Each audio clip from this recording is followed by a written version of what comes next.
Hello guys, welcome you all class 10th student. Today we are going to start science chapter 3, metal and non-metals. Guys, before starting the chapter, let's we know some interesting facts about metal or non-metal. As we know, metal is used by human beings thousands of the year back. If we're talking about the metal or non-metal, we think about that prehistoric age. Bronze is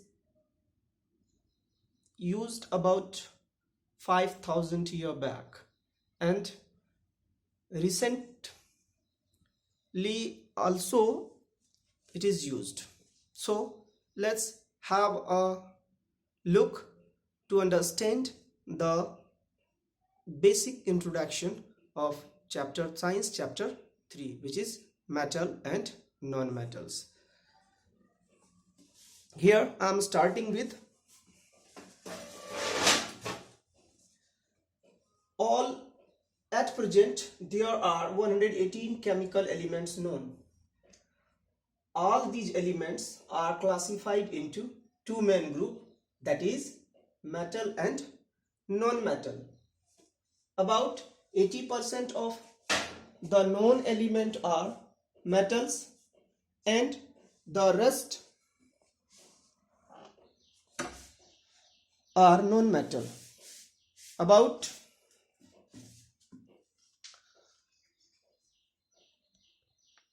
Out of 118 elements, 96 are metals and only 22 are non-metals.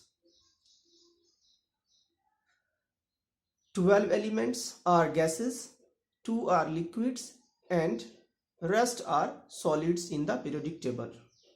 Now the question is come in our mind, what is it that makes an element a metal or a non-metal? आखिर क्या वो चीज है जो किसी भी element को metal या नॉन मेटल बनाते हैं? अभी हमने कहा कि एलिमेंट को टू ग्रुप्स में डिवाइड किया गया, मेटल्स और नॉन मेटल्स. फ्लो चार्ट में आप देखिए कि एलिमेंट्स को दो पार्ट में हमने किया, metals and non metals. Metals की संख्या टोटल 96 है और जो नॉन मेटल्स है उसकी संख्या है 22. 96 में से 96 और जो मेटल है इसमें से बहुत सारे मेटल तो नेचुरली अकरिंग है और बहुत सारे क्या है, मैन मेडेड है, जो लेबोरेटरी इनसाइड बनाए गए हैं.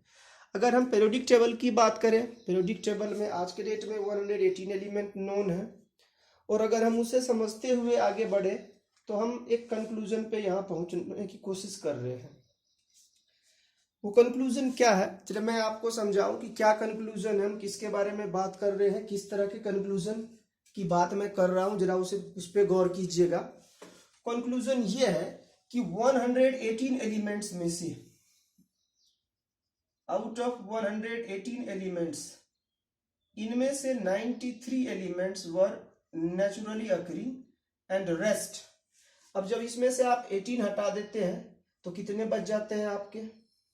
93 हटा दीजिए तो लगभग 25.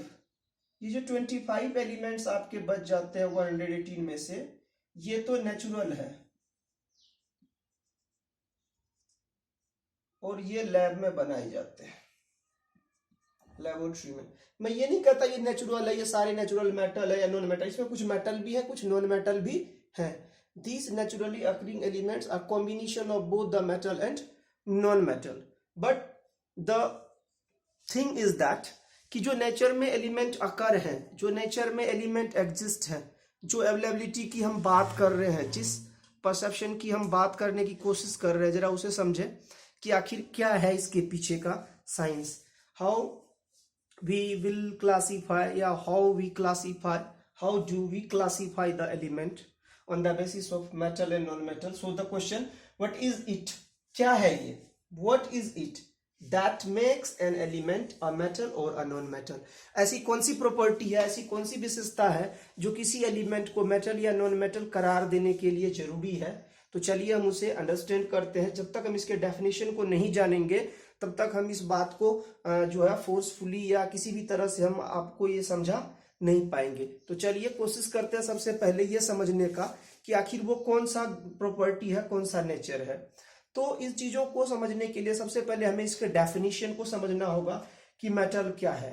तो हम कहते हैं कि दोज एलिमेंट, ऐसे एलिमेंट जो इलेक्ट्रॉन लॉस कर सके, यानी हम ऐसे कह सकते हैं कि those elements whose atoms loss या lose electron to complete their octet easily. ऐसे एलिमेंट जो अपने इलेक्ट्रॉन को लूज करते हैं अपने ऑक्टेट को इजीली कंप्लीट करने के लिए, वो क्या कहलाएंगे? आपके मेटल कहलाएंगे। On the other hand those elements which gain electron to complete their octet, समझ रहे हैं बात को, वो क्या कहलाएंगे? आपके नॉन मेटल्स।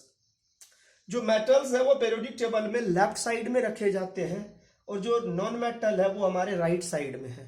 लेफ्ट और राइट कहने का मतलब, जब आप पीरियोडिक टेबल को व्यू करोगे, आप अपने बुक में जो है एनसीईआरटी बुक में, उसमें पीरियोडिक टेबल निकाल के देखेंगे तो ग्रुप 1 से लेकर के ग्रुप 12 तक जितने भी एलिमेंट है वो सारे क्या है आपके? वो सारे क्या है? मेटल ही है। अब उस मेटल में भी कैटेगरी है।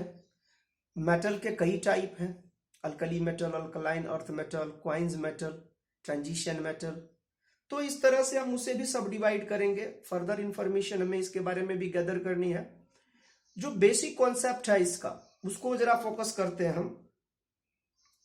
मेटल जो है अपने इलेक्ट्रॉन लॉस करता है और ऑक्टेट को कंप्लीट करता है और पॉजिटिव चार्ज एक्वायर करता है।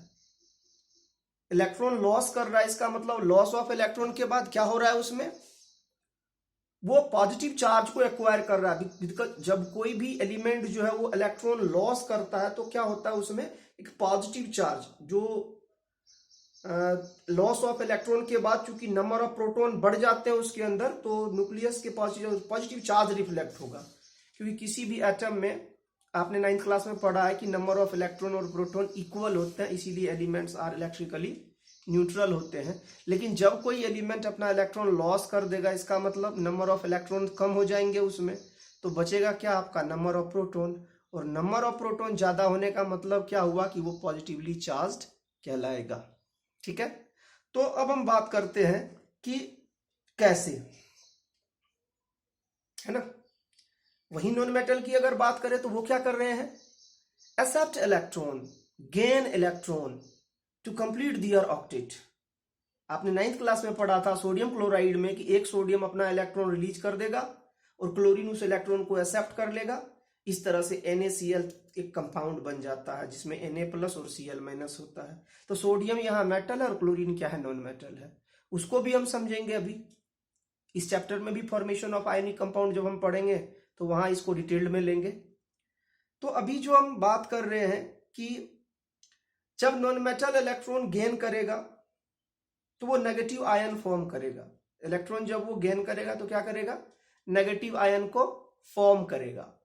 और जो नेगेटिव आयन वो फॉर्म करेगा वो एनायन हो जाएगा, यानी अपने ऑक्टेट को भी कंप्लीट कर लेगा। ठीक है, और ये एलिमेंट जो है बहुत सारे वैरायटी ऑफ सेट्स में पाए जाते हैं। ये कंपाउंड बनाने में या अदर जो इसकी इंपॉर्टेंस है, वहां पर इनके जो यूजेस है वहां ये इजीली जो है एप्लीकेबल होंगे। जितने भी नॉन मेटल्स हैं, नॉन मेटल्स की अपनी एक फैमिली है। उसकी फैमिली क्या कहती है कि नॉन मेटल्स की फैमिली में 4 या 4 से अधिक इलेक्ट्रॉन पाए जाते हैं आउटर सेल में। ऐसे एलिमेंट जिनके आउटर सेल में 4 या 4 से अधिक इलेक्ट्रॉन होगा वो नॉन मेटल की कैटेगरी में आएंगे। और यदि किसी एटम के वैलेंस सेल यानी आउटर सेल में 1, 2 और 3 इलेक्ट्रॉन है तो वो क्या है? मेटल है। लेकिन सारे 3 इलेक्ट्रॉन वाले मेटल होंगे इसकी भी कोई गारंटी नहीं है। तो इसीलिए किसी चीज के लिए टेक इट गारंटी जो है हम टेकन नहीं करते। अच्छा, पीरियोडिक टेबल में 18 ग्रुप है, 7 पीरियड है, उसको भी हम इसी क्लास में पढ़ेंगे आगे, जब हम पीरियोडिक क्लासिफिकेशन ऑफ एलिमेंट की बात करेंगे तो वहां हम इसको डिटेल में डिस्कस करेंगे। फिलहाल जो है द एलिमेंट विच हैव 1, 2 और 3 electron in their outermost shell, ऐसे एलिमेंट जिनके आउटरमोस्ट सेल में 1, 2 और 3 इलेक्ट्रॉन हो वो क्या कहलाएंगे? मेटल्स कहलाएंगे। और द एलिमेंट विच हैव 5, 6 और 7 electron in outermost shell they are called non metals. ये तो एक डेफिनेटली डेफिनेशन हुआ, जरा समझिए बात को। 4 और 8 को हमने यहां पर छोड़ दिया है, जरा फिर से समझिए। क्या कहा कि किसी एलिमेंट के the element whose outermost shell contain 1, 2 और 3 electron are called metal and those elements which have 5, 6 and 7 electron in their outermost cell called non-metal, isn't it? अब बात करते हैं कि कैसे इलेक्ट्रॉनिक कॉन्फ़िगरेशन जब हम इसका करेंगे सेल वाइज के एलिमेंट, जो कि आपने 9th क्लास में भी सीखा है इसके बारे में, तो उसको जब हम यहाँ अप्लाई करेंगे तो हमें पता चल जाता है कि वैलेंस सेल में इलेक्ट्रॉन कितने और वो क्या है, मेटल है या नॉन मेटल है। और फिर हम बात करेंगे इनके पोजीशन का कि पीरियोडिक टेबल में ये कहाँ लाई करते हैं और कैसे एग्जिस्ट करते हैं। फिजिकल प्रॉपर्टी का भी कंपैरिजन हमें यहाँ करना है। तो अब क्या है कि मैं आपको यहाँ पर एक छोटा सा एक्टिविटी सजेस्ट करता हूँ। एक्टिविटी क्या है कि कुछ सब्सटेंस के सैंपल को आप घर में कलेक्ट करें, जैसे iron nails, copper wire, zinc plate, coal, magnesium, wood, stone, sulphur, aluminium foil, lead और आपका जो पेंसिल में यूज होता है पेंसिल रॉड यानी ग्रेफाइट। अब क्या है कि इन सब के सरफेस को देखिए और ऑब्जर्व कीजिए किस किस का सरफेस जो है वो चमक रहा है, साइनी है, स्मूथ है। तो जिसका सरफेस साइनी है इसका मतलब वो क्या है, मेटल है। 8th क्लास तक में, जो 9th क्लास तक में आपने मेटल का डेफिनेशन पढ़ा था, metal are the substance which have metallic brilliance, conduct electricity, conduction of thermal electricity और थर्मल दोनों के कंडक्टिविटी होते हैं। ये स्ट्रॉन्ग होते हैं, सोनरस होते हैं, डक्टाइल होते हैं, मेलिएबल होते हैं। ये सारी प्रॉपर्टी आपने मेटल के पढ़े हैं 8th क्लास तक में। उन सभी प्रॉपर्टी को उसमें आप जज करें। दूसरी ओर नॉन मेटल क्या है? नॉन मेटल एक एलिमेंट है जो शाइनी नहीं होते, क्या होते हैं, डल इन अपीयरेंस होते हैं, ग्रेस ब्राउन कलर के, ग्रे कलर के होते हैं और इस तरह से डल अपीयरेंस वाले होते हैं। ये करंट को कंडक्ट नहीं करते, हीट को कंडक्ट नहीं करते, एक्सेप्ट ग्रेफाइट। ग्रेफाइट यानी कार्बन रॉड जो सिर्फ वही एक एक्सेप्शन है जो करंट को पास करता है। वहीं मेटल के केस में लेड जो है आपका पीबी, वो एक एक्सेप्शन है जो करंट को कंडक्ट नहीं करता है। ठीक है, अब हम बात करते हैं कि जब आप इन सारे आइटम को देखेंगे कि उनके सरफेस शाइनी है कि नहीं है, उसमें जो है मेटालिक ब्रिलियंस है कि नहीं, वो करंट पास करता है कि नहीं, वो थर्मल कंडक्टिविटी को शो करता है कि नहीं, तो ये सब चीजें जब आप इसमें टेस्ट करेंगे तो आप एक कंक्लूजन पे आएंगे। और वो कंक्लूजन आपको क्या करेगा, इनबिल्ट करेगा, इस चैप्टर की इंफॉर्मेशन को आपको इनबिल्ट करेगा, यानी एक मेटल और नॉन मेटल का फिजिकल अपीयरेंस का। तो जब आप इन चीजों को ऑब्जर्व करें तो मेरे हिसाब से जो आपका ऑब्जर्वेशन होना चाहिए, अगर मैं एक बार फिर से आइटम की बात करूं, जैसे कि आयरन नेल लिया आपने, कॉपर वायर लिया, जिंक प्लेट लिया, कोल लिया, मैग्नीशियम लिया, एल्यूमिनियम फॉइल लिया, वुड लिया, सल्फर लिया, स्टोन लिया, इस सब चीज़ों को लिया आपने, पेंसिल, लेड पेंसिल लिया। तो जब आप ऑब्जर्वेशन करोगे तो एल्यूमिनियम फॉइल जो है बहुत ही शाइनी होता है, तो वो मेटल है। लेकिन आयरन नेल की अगर बात करें या कॉपर जिंक की बात करें तो इसको जब रब करेंगे आप इनके सरफेस को, ऑटोमेटिकली ये शाइनी नहीं दिखेगा, क्योंकि हो सकता है ऑक्साइड का लेयर डिपॉजिट हो जाए, इस पे जर लगा हो, रस्टिंग हो, तो वो आपको उस समय शाइनी दिखेंगे नहीं। लेकिन जब आप उसे रब करते हो सैंड पेपर से या ऐसे ही रब करते हो किसी दूसरे इसके साथ सरफेस पे, तब जाकर के उसकी चमक जो है, मेटालिक ब्रिलियंस जो है, वो आपको सामने आएगा। ठीक है, सल्फर, वुड और कोल रब करने के बाद भी उसका सरफेस पे शाइन नहीं आएगा। कोयले को कितना भी रगड़ ले वो चमकेगा नहीं, वो डार्क का डार्क रहेगा, ब्लैक का ब्लैक रहेगा। तो जिसमें शाइनी सरफेस है, रबिंग करने के बाद वो सारे मेटल हो जाएंगे, और जिनके सरफेस को रब करने से चमक नहीं आएगा, इसका मतलब वो क्या होंगे, नॉन मेटल।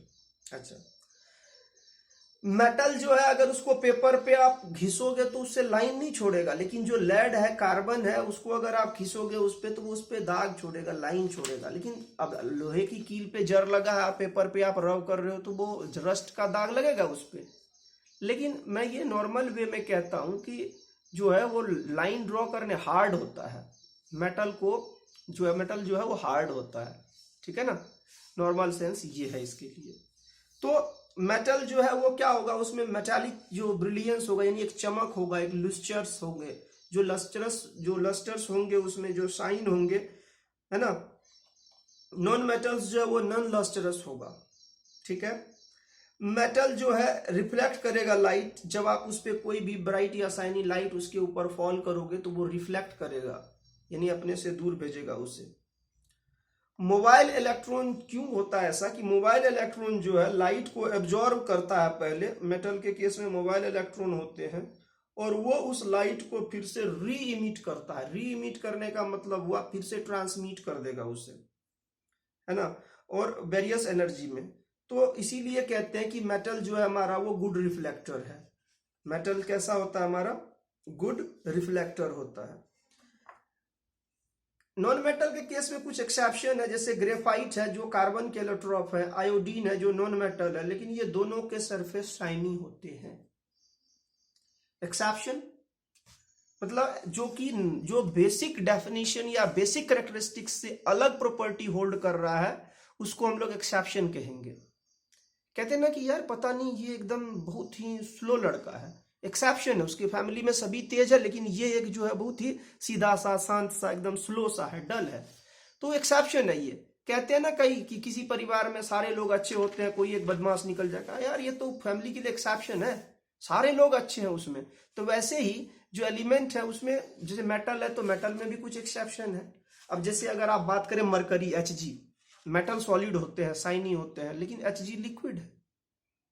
कहते हैं मेटल को पीटने से सोनोरस होते हैं, आवाज साउंड प्रोड्यूस करते हैं, लेकिन अगर आप लेड को पीटोगे, सीसा जिसको बोलते हैं Pb, तो चकनाचूर हो जाएगा, डक्टाइल नहीं है वो डक्टाइल नहीं है, सोनोरस नहीं है, मेलिएबल नहीं है। तो ये सब प्रॉपर्टी जब आप इसको ऑब्जर्व करेंगे तो पहला तो था कि इसमें मेटल के कंपैरिजन अगर करें तो पहला था शाइननेस, दूसरा हार्डनेस। अभी हार्डनेस की ही बात कर रहे थे हम। कुछ मेटल ऐसे भी होते हैं जो सॉफ्ट, जैसे सोडियम मेटल ऐसे है कि उसको चाकू से आप काट सकते हैं, easily cut into piece by with the help of knife. लेकिन बहुत सारे नॉन मेटल, जैसे क्या है, डायमंड नॉन मेटल है, लेकिन नेचर में नॉन हार्डेस्ट सब्सटेंस है ये डायमंड। हार्डेस्ट सब्सटेंस कहने का मतलब हुआ कि बहुत ज्यादा। वही पोटेशियम सॉफ्ट है, पोटेशियम जो है 68.7 डिग्री सी पे मेल्ट हो जाता है। लेकिन वहीं अगर आप बात करेंगे टंगस्टन का, तो टंगस्टन जो है आपका 3410 यानी 3410 डिग्री सी तक गर्म करने पे भी पिघलता नहीं है। और आप जानते हैं कि इलेक्ट्रिक बल्ब के फिलामेंट किसके बने होते हैं, टंगस्टन से।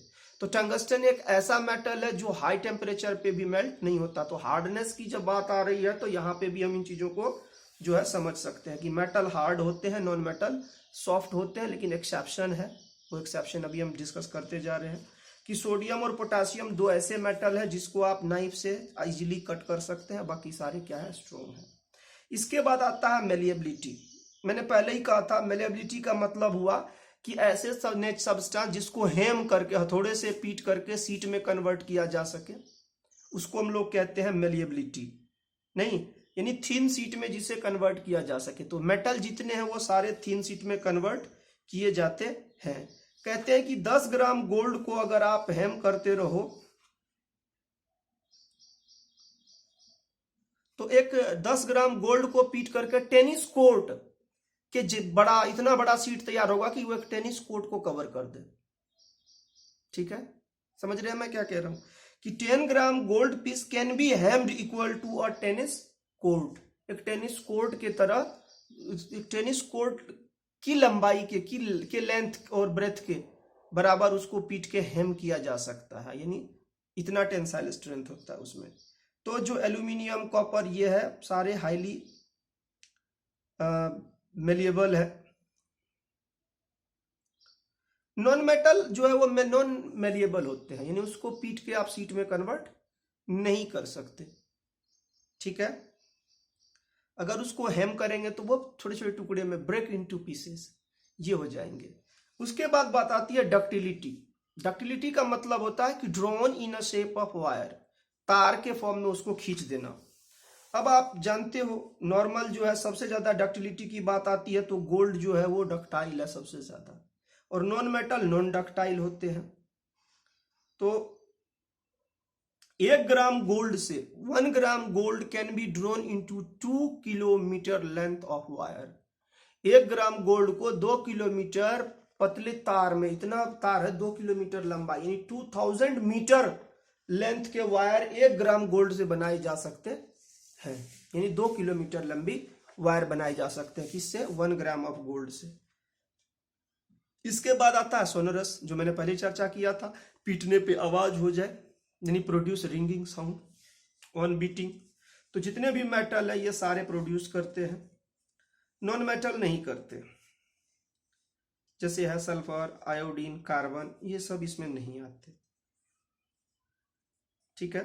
इसके बाद है इलेक्ट्रिकल कंडक्टेंस। तो इलेक्ट्रिकल कंडक्टेंस में भी मेटल जो है वो करंट को पास करता, मैंने पहले बताया था, एक्सेप्ट पीबी, बाकी सारे मेटल जो है वो करंट को पास करते हैं। कार्बन और जो नॉन मेटल है वो करंट पास नहीं करते, एक्सेप्शन में सिर्फ है कार्बन रॉड यानी ग्रेफाइट। ग्रेफाइट के फॉर्म में जो है केवल नॉन मेटल है जो इलेक्ट्रिसिटी कंडक्ट करता है, और ये ड्राई सेल में इस्तेमाल होता है, बाकी जितने भी नॉन मेटल है वो कंडक्ट नहीं करते, ठीक है। इसके बाद आता है थर्मल कंडक्टिविटी। नॉर्मल सा है, आप 8th क्लास में भी पढ़े हैं इसके बारे में, कि यदि किसी मेटल के रॉड के एक सिरे को आप गर्म करेंगे, धीरे धीरे पूरा रॉड गर्म होना स्टार्ट हो जाएगा, यही है thermal conductivity. If we start heating one end of a rod, after a while heat transfer end the other side also become hot. तो इस तरह से। इसके बाद जो पॉइंट आता है वो है स्टेट ऑफ सब्सटेंस। जितने भी एक्सेप्ट मरकरी, जितने भी मेटल है रूम टेम्परेचर पे सॉलिड होते हैं एक्सेप्ट मरकरी, और जितने भी नॉन मेटल हैं उनके बारे में नहीं कह सकते, क्योंकि नॉन मेटल, सॉलिड, लिक्विड और गैस तीनों स्टेट में पाए जाते हैं, आपके तीनों फेज में पाए जाते हैं। रूम टेम्परेचर पे कुछ नॉन मेटल लिक्विड है, कुछ सॉलिड है और कुछ गैस है, लेकिन मेटल जो है रूम टेम्परेचर पे सॉलिड होता है एक्सेप्ट मरकरी। फिर आता है मेल्टिंग पॉइंट। मेटल का जो मेल्टिंग पॉइंट होता है वो बहुत ही ज्यादा होता है। जैसे अगर मैं बात करूं कि आयरन का मेल्टिंग पॉइंट, तो 1539 डिग्री सी टेम्परेचर पे 1539 डिग्री सी पे जब उसे गर्म करेंगे तब वो मेल्ट होगा, ठीक है। तो यह हो गया मेल्टिंग पॉइंट। तो आज जो हमने बात किया था, sodium and potassium have low melting point, ये एक एक्सेप्शन है। सोडियम और जो पोटेशियम है वो 100 डिग्री से कम में ही मेल्ट हो जाता है। सोडियम के लिए अगर बात करें तो 97.8 डिग्री सी पे सोडियम मेल्ट हो जाता है। पोटेशियम की बात करें तो पोटेशियम के भी जो मेल्टिंग पॉइंट है वो काफी कम है, मतलब 100 से कम है, लेकिन अदर जितने भी मेटल है उसकी मेल्टिंग पॉइंट ज्यादा है। तो आज हमने जो मेटल, नॉन मेटल, कुछ इंट्रोडक्टरी और कुछ जो इन्फॉर्मेशन इस लेक्चर में आपके साथ शेयर किया वो डेफिनेशन था इसका। तो आप इसे जो है अच्छे से समझे, बार बार सुने, देखे और समझे, और स्वस्थ रहे, घर में सुरक्षित रहे। गुड डे एंड चाओ।